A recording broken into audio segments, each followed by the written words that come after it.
Dr. Shabir Ally, welcome to Let the Quran Speak. Pleasure to be on. Now, a very common complaint of Islamophobes, Muslims are not loyal citizens. So Muslims are constantly under pressure to prove that they're loyal.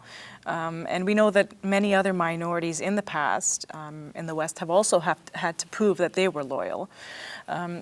So what are your thoughts on that? Can Muslims be loyal citizens? Yes, they can, definitely. The question rose to a peak in the United States of America, especially after 9/11/2001. And in response to that, a number of notable scholars joined together to publish a singular statement saying that Muslims can and should be loyal citizens of their country, especially the United States of America. But more generally, Muslim scholars have long recognized that Muslims can be in a covenantal relationship with a state or with a people. And Muslims are taught in the Quran to fulfill their covenants. The Quran says, Ya ayyuhalladhina amanu awfu bil uqud. That's the beginning of the 5th chapter of the Quran. O you who believe, fulfill your covenants. Fulfilling the covenants and the trust that is given to you is one of the basic requirements of piety. The definitive verse of what's piety, what defines piety, that's in the 177th verse of the 2nd chapter of the Quran, and it includes fulfilling your contracts and carrying out your promises. Now, what's that got to do with living as a citizen? Because we have to understand that in ancient times we did not have the modern presuppositions that we have now. You are presupposedly you are a citizen within a state. You're born in a certain country and the borders are defined. Ancient societies were not like that. Societies were divided and everyone was at war with everyone else, presumably, unless they entered into a covenant for peace. So the Quran's stipulation is that Muslims should enter into covenants with other people for peace, and by becoming a citizen of Canada or the United States of America or any other country in the world, you are actually entering into a covenantal relationship. You are pledging to be loyal to that country, and at the same time the country has some responsibilities towards you. If you're a citizen of a country and you're stranded somewhere, the country might stand up to its responsibility and try to rescue you from a difficult situation and bring you home. But even if you're not a citizen of the country, from the time that you've applied for a PR status in a country, or even if you've sought refugee status within a country, you are saying to that country, I'm here to serve in whatever way I can, and I want your protection, or maybe the other way around.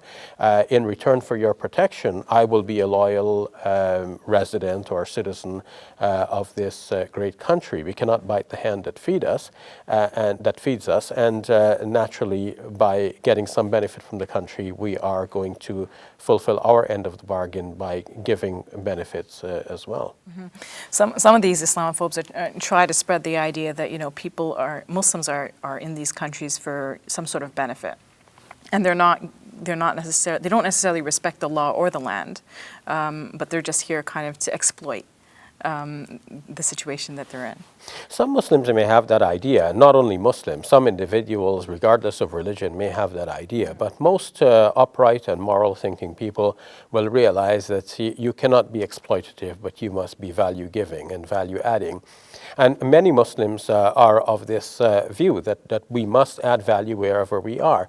The basic teachings of our religion are like this. What, for example, would explain a hadith that says that smiling in the face of your brother is a charity. Now, some stores will say smiles are free. And the Muslim attitude is this as well. Smiles are free. It doesn't cost me anything. It might brighten up a moment in another person's day.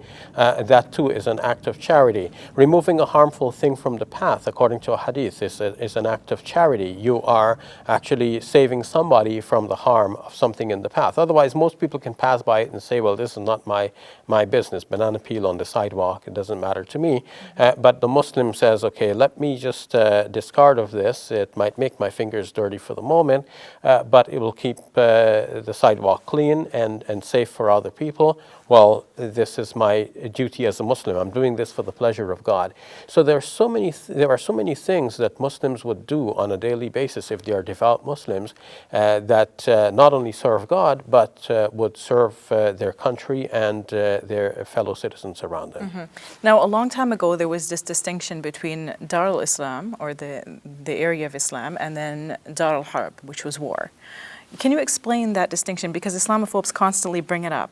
How does it relate to our situation? Well, it doesn't relate much to our present situation because the world is not as divided as it was in the past. Right now, the world enters into conventions of a universal nature. There's the Universal International Bill of Rights. There are Geneva Conventions on the treatment of prisoners of war.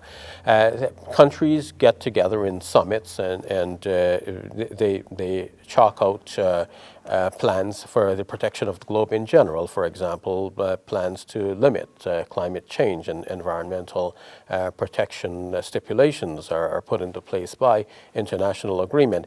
But in the past, countries, there were not countries to speak of, there were tribes and peoples. They were divided against each other, at war with each other.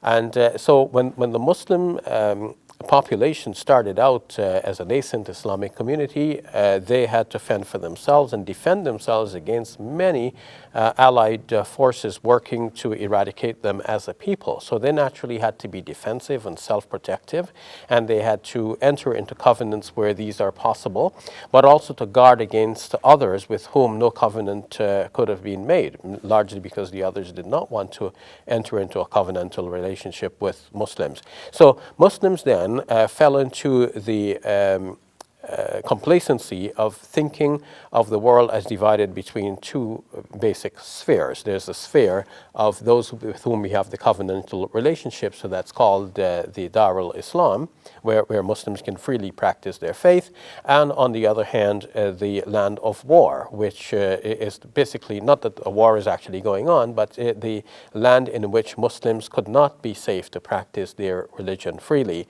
and potentially that could be a society with which the Muslims could go to war because there is no covenant to guarantee and to ensure peace.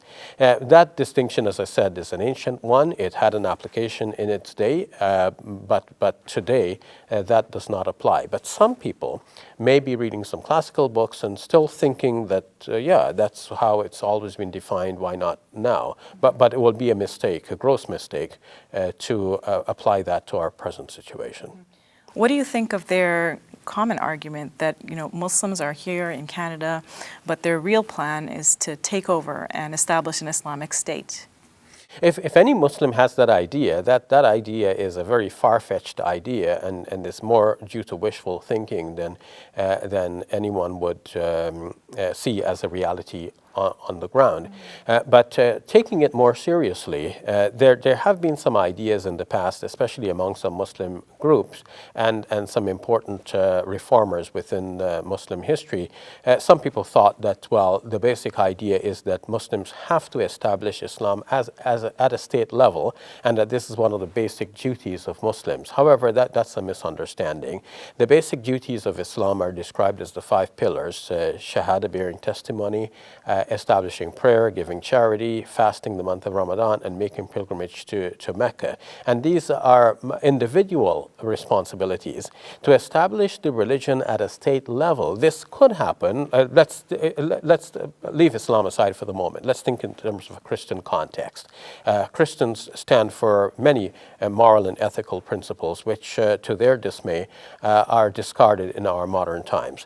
Now, if Christians who are really Bible-believing and taking traditional Christianity as the norm, if those rise to a situation of power and they have the leeway, what would they establish? They would establish a society that stands for these high moral principles. In a similar way, Muslims, if they had the upper hand, they would establish a society that stands for some of the most ethical and moral principles that they know. But that has to be built from the ground up. stop. It's not a stipulation that Muslims must necessarily establish something like that. It could happen, but doesn't have to happen. All right, we'll leave it at that, Dr. Shabir Ally. Thank you for your answer. You're welcome.